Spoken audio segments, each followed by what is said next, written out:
Electrophilic substitution reaction देखते हैं alkyl aryl ethers में और नाइट्रोबेंजीन के अंदर। तो सबसे पहले यहाँ पर एल्काइल एराइल ईथर्स के अंदर इलेक्ट्रोफिलिक सब्स्टिट्यूशन रिएक्शन कैसे होगी। यहाँ पर हमने बेंजीन पर OR ग्रुप लिया है, ठीक है, बेंजीन पर एल्कॉक्सी ग्रुप लिया है। एल्कॉक्सी ग्रुप में ऑक्सीजन पर यहाँ 2 लोन पेयर प्रेजेंट है और हमारे पास में यहाँ पर आल्टरनेट डबल बॉन्ड प्रेजेंट है। जब हम यहाँ पर इलेक्ट्रोफिलिक सब्स्टिट्यूशन रिएक्शन करेंगे तो इसके स्ट्रक्चर्स यहाँ पर कैसे बनेंगे। इसमें हमने एक लोन पेयर को कार्बन और ऑक्सीजन के बीच में शेयर करा, जिससे कि कार्बन की वैलेंसी यहाँ पर बढ़ गई और ये डबल बॉन्ड यहाँ पर से मूव कर गया, इस ऑर्थो पोजीशन पर नेगेटिव चार्ज आ गया हमारे पास में। तो यहाँ पर नेक्स्ट रेजोनेटिंग स्ट्रक्चर क्या बनेगा इसके अंदर, यहाँ पर कार्बन और ऑक्सीजन के बीच में तो डबल बॉन्ड आ गया है, ठीक है, ये कार्बन और ऑक्सीजन के बीच में डबल बॉन्ड आ गया क्योंकि ऑक्सीजन ने अपना एक इलेक्ट्रॉन लूज किया तो उस पर पॉजिटिव चार्ज, एक लोन पेयर यहाँ प्रेजेंट है और ये R group, 2 alternate double bonds यहाँ पर ऐसे ही रहेंगे और ये कार्बन पर आ जाएगा नेगेटिव चार्ज, ठीक है। अभी हम यहाँ पर आगे नेगेटिव चार्ज को भेजेंगे तो ये वाले कार्बन एटम के बीच में यहाँ पर डबल बॉन्ड आएगा, इस कार्बन की वैलेंसी यहाँ से बढ़ गई तो ये डबल बॉन्ड यहाँ से मूव करेगा और हमारे पास में इस कार्बन एटम पर जाके नेगेटिव चार्ज हो जाएगा नेक्स्ट रेजोनेटिंग स्ट्रक्चर के अंदर।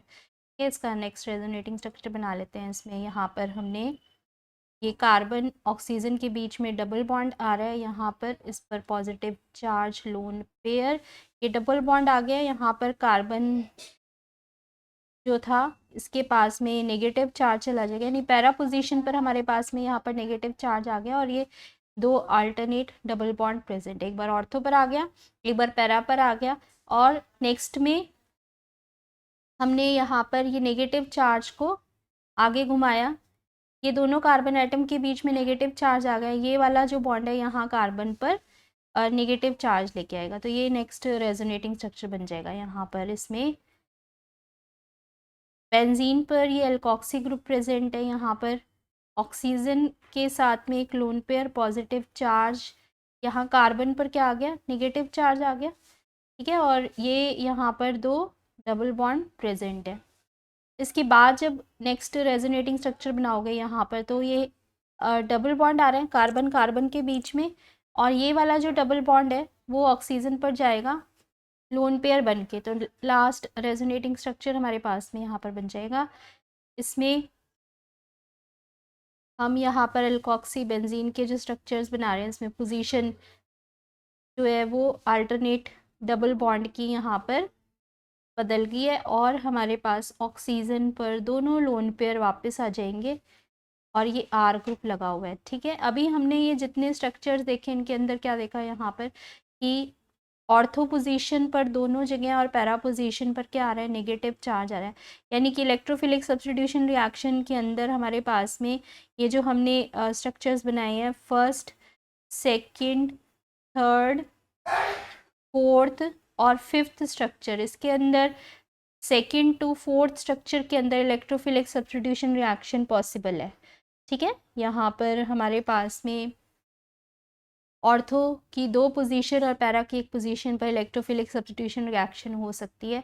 अभी हम यहाँ पर कुछ एग्जांपल्स देखते हैं इसके अंदर, जैसे कि हमने यहाँ पर एनीसोल का एक एग्जांपल लिया। एनीसोल में बेंजीन पर OCH3 ग्रुप प्रेजेंट होता है, ठीक है, मिथॉक्सी ग्रुप प्रेजेंट होता है। अगर हम यहाँ पर इसका ब्रोमिनेशन करेंगे Br2 की प्रेजेंस में एसिटिक एसिड को ऐड करेंगे तो यहाँ पर जो सब्स्टिट्यूशन होगा वो ऑर्थो और पैरा पर होगा। हमारे को यहाँ पर ऑर्थो और पैरा के प्रोडक्ट मिलेंगे, इसमें पैरा जो है वो मेजर प्रोडक्ट बनाता है, ऑर्थो माइनर प्रोडक्ट बनाता है। तो इस वजह से क्योंकि नेगेटिव चार्ज ऑर्थो और पैरा पर था तो हमारे पास सब्स्टिट्यूशन भी कहाँ पर होगा, ऑर्थो और पैरा पोजीशन पर ही होगा। तो यहाँ पर Br जो है वो एक बार ऑर्थो पोजीशन पर आ गया और ये हमारे पास में यहाँ पर 10% बन रहा है। ऑर्थो आइसोमर जो बनेगा यहाँ पर ऑर्थो ब्रोमो एनीसोल, ये यहाँ पर 10% बनेगा, 10%।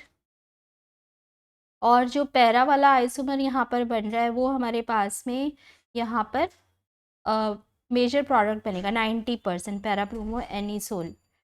तो ये हमारे पास में यहाँ पर प्रोडक्ट बन रहे हैं इसके अंदर।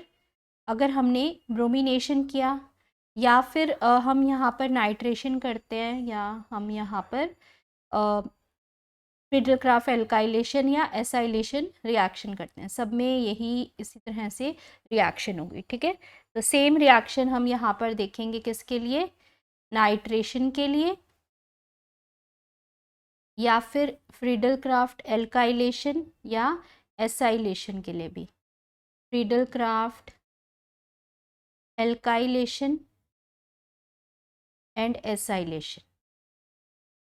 लेकिन हमने यहाँ पर ये जो रिएक्शन देखी है, ये रिएक्शन इलेक्ट्रोफिलिक सब्स्टिट्यूशन रिएक्शन, अगर हम नाइट्रोबेंजीन लेते हैं तो किस तरह से यहाँ पर सब्स्टिट्यूशन होगा। ठीक है, ये देखो इसके अंदर अगर हम यहाँ पर नाइट्रोबेंजीन लेते हैं तो सब्स्टिट्यूशन हमारे पास में यहाँ पर कैसे होगा।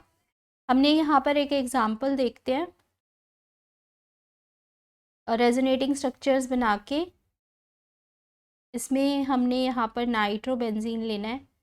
तो हमारे पास में यहाँ पर 3 अल्टरनेट डबल बॉन्ड प्रेजेंट है बेंजीन पर, और एक हमने यहाँ पर नाइट्रो ग्रुप लिया। नाइट्रोजन में ये डबल बॉन्ड ऑक्सीजन प्रेजेंट होता है, एक सिंगल बॉन्ड ऑक्सीजन नाइट्रोजन पर पॉजिटिव चार्ज, सिंगल बॉन्ड वाले ऑक्सीजन पर नेगेटिव चार्ज, डबल बॉन्ड वाले ऑक्सीजन पर 2 लोन पेयर प्रेजेंट होते हैं। ठीक है, यहाँ पर जब हम सबसे पहले पाई बॉन्ड को, क्योंकि ये नाइट्रोजन यहाँ पर जो 2 ऑक्सीजन के साथ में अटैच है, ये nitro group electron withdrawing group है जो कि यहाँ से पाई बॉन्ड को अपनी तरफ विड्रॉ करेगा, जिससे कि यहाँ पर हमारे पास में कार्बन नाइट्रोजन के बीच में क्या आ जाएगा, डबल बॉन्ड।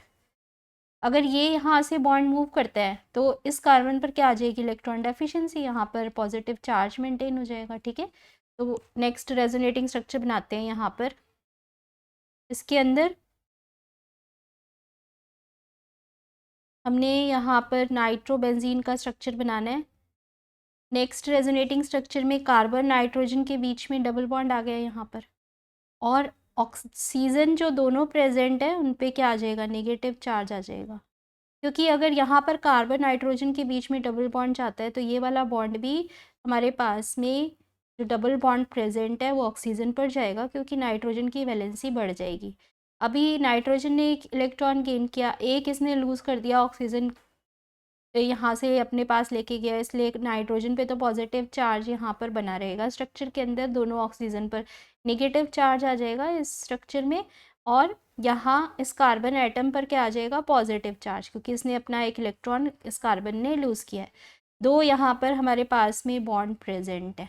ठीक है, ये यहाँ पर हमने फर्स्ट के बाद सेकंड रेजोनेटिंग स्ट्रक्चर बनाया। इसके बाद यहाँ पर नेक्स्ट रेजोनेटिंग स्ट्रक्चर देखो कैसे बनेगा। इसमें हमने आगे पाई बॉन्ड को रोटेट करना है पॉजिटिव चार्ज की तरफ, क्योंकि इलेक्ट्रॉन डेफिशिएंट जो कार्बन है वो तो यहाँ पर पाई बॉन्ड इसकी तरफ जाएगा, जहाँ इलेक्ट्रॉन रिच सेंटर है वो हमारे पास में इलेक्ट्रॉन डेफिशिएंट सेंटर के पास में जाके बॉन्ड बनाएगा। ठीक है, तो यहाँ पर ये जो नाइट्रो ग्रुप है ये ऐसे ही बना रहेगा, यहाँ नाइट्रोजन पर पॉजिटिव चार्ज, तो ऑक्सीजन जो प्रेजेंट है इन पे नेगेटिव चार्ज।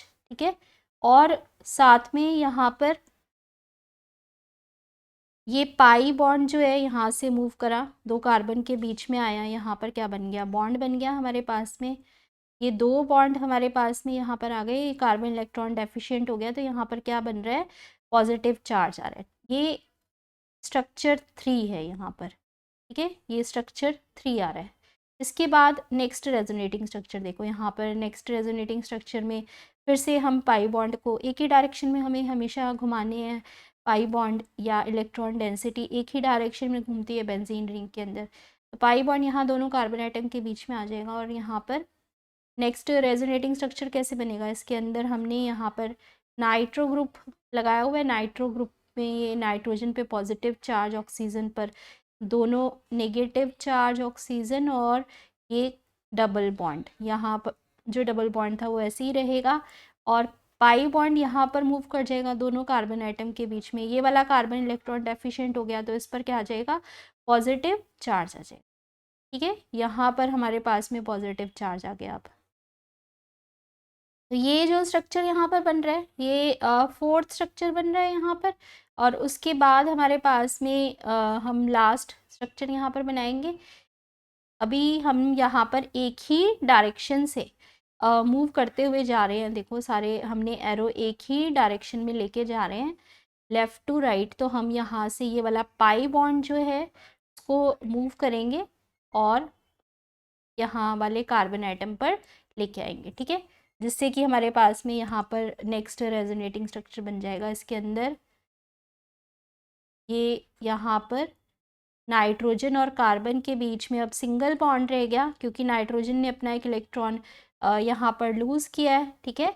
और ऑक्सीजन भी यहाँ से नाइट्रोजन की वैलेंसी को कंपनसेट करने के लिए यहाँ पे डबल बॉन्ड बनाएगा, जिससे कि हमारे पास में फिर से ये पहले की तरह नाइट्रो ग्रुप और इस पर पॉजिटिव चार्ज, यहाँ पर ये वाला नेगेटिवली चार्ज, ये सिंगल बॉन्ड यहाँ पर रह गया। और 3 अल्टरनेट बॉन्ड हमारे पास में जो प्रेजेंट है, अभी उनकी पोजीशन जो है वो यहाँ पर बदल गई है। ये फिफ्थ रेजोनेटिंग स्ट्रक्चर जो हमें यहाँ पर मिल रहा है, इसमें हमें क्या पता चल रहा है कि जो इलेक्ट्रॉन डेफिशिएंट कार्बन है वो हमारे पास में यहाँ पर ऑर्थो और पैरा पोजीशन पर इलेक्ट्रॉन डेफिशिएंसी बन रही है, जबकि इलेक्ट्रॉन रिच सेंटर कौन सा होगा इसका, जस्ट अपोजिट, यानी कि मेटा पोजीशन, ठीक है। तो हमें यहाँ पर क्या पता चला कि हमारे पास में जो इलेक्ट्रॉन डेफिशिएंट सेंटर है वो ऑर्थो और पैरा पोजीशन, मेटा पोजीशन यहाँ पर इलेक्ट्रॉन रिच सेंटर है, जिसकी वजह से हम यहाँ पर अगर बेंजीन पर हमारे पास में नाइट्रो ग्रुप लगा हुआ होगा, नाइट्रो ग्रुप मेटा डायरेक्टिंग होगा, मेटा पोजीशन पर आने वाले ग्रुप को यहाँ भेजेगा। अगर ब्रोमिनेशन हम यहाँ पर करते हैं आयरन की प्रेजेंस में, तो ये यहाँ पर मेटा पोजीशन पर जो इलेक्ट्रॉन रिच सेंटर है यहाँ पर इलेक्ट्रोफिलिक सब्स्टिट्यूशन रिएक्शन शो करेगा, ठीक है। समझ में आ रही है बात। यहाँ पर हमने इलेक्ट्रोफिलिक सब्स्टिट्यूशन रिएक्शन ही देखी, लेकिन नाइट्रोबेंजीन के अंदर मेटा पोजीशन पर इलेक्ट्रोफिलिक सब्स्टिट्यूशन रिएक्शन हो रही है, और मिथॉक्सी बेंजीन के अंदर ऑर्थो और पैरा पोजीशन पर हमने ये सब्स्टिट्यूशन इलेक्ट्रोफिलिक देखी थी। इसका रीज़न क्या है कि जहाँ पे इलेक्ट्रॉन रिच सेंटर मिलेगा वहीं पर बॉन्ड बनेगा, ठीक है, जिसकी वजह से नाइट्रो ग्रुप जो है मेटा डायरेक्टिंग भी होता है, और ये यहाँ पर ये हमारे पास में डीएक्टिवेटिंग ग्रुप भी होता है, ठीक है। तो यहाँ पर एक चीज़ और क्या याद रखनी है कि अगर इलेक्ट्रोफिलिक सब्स्टिट्यूशन रिएक्शन हमारे पास में यहाँ पर मेटा पोजीशन पे हुई है, तो न्यूक्लियोफिलिक सब्स्टिट्यूशन रिएक्शन नाइट्रोबेंजीन में कहाँ पर होगी, ऑर्थो और पैरा पोजीशन पर, ठीक है। इलेक्ट्रोफिलिक सब्स्टिट्यूशन रिएक्शन कहाँ पर हो रही है, मेटा पोजीशन पर। तो न्यूक्लियोफिलिक सब्स्टिट्यूशन रिएक्शन कहाँ होगी, जहाँ पर हमारे पास में इलेक्ट्रॉन डेफिशिएंसी मेंटेन थी, यानी कि पॉजिटिव चार्ज हमारे पास में जहाँ ऑर्थो और पैरा पोजीशन पर आया था, वहीं पर न्यूक्लियोफिलिक सब्स्टिट्यूशन रिएक्शन होगी नाइट्रोबेंजीन के केस में, ठीक है। ये थी हमारे पास में आज इलेक्ट्रोफिलिक सब्स्टिट्यूशन रिएक्शन, जिसमें हमने एल्कोक्सी बेंजीन और नाइट्रोबेंजीन के रेजोनेटिंग स्ट्रक्चर से देखा कि यहाँ पर इलेक्ट्रोफिलिक सब्स्टिट्यूशन रिएक्शन कहाँ पर होगी। Thank you.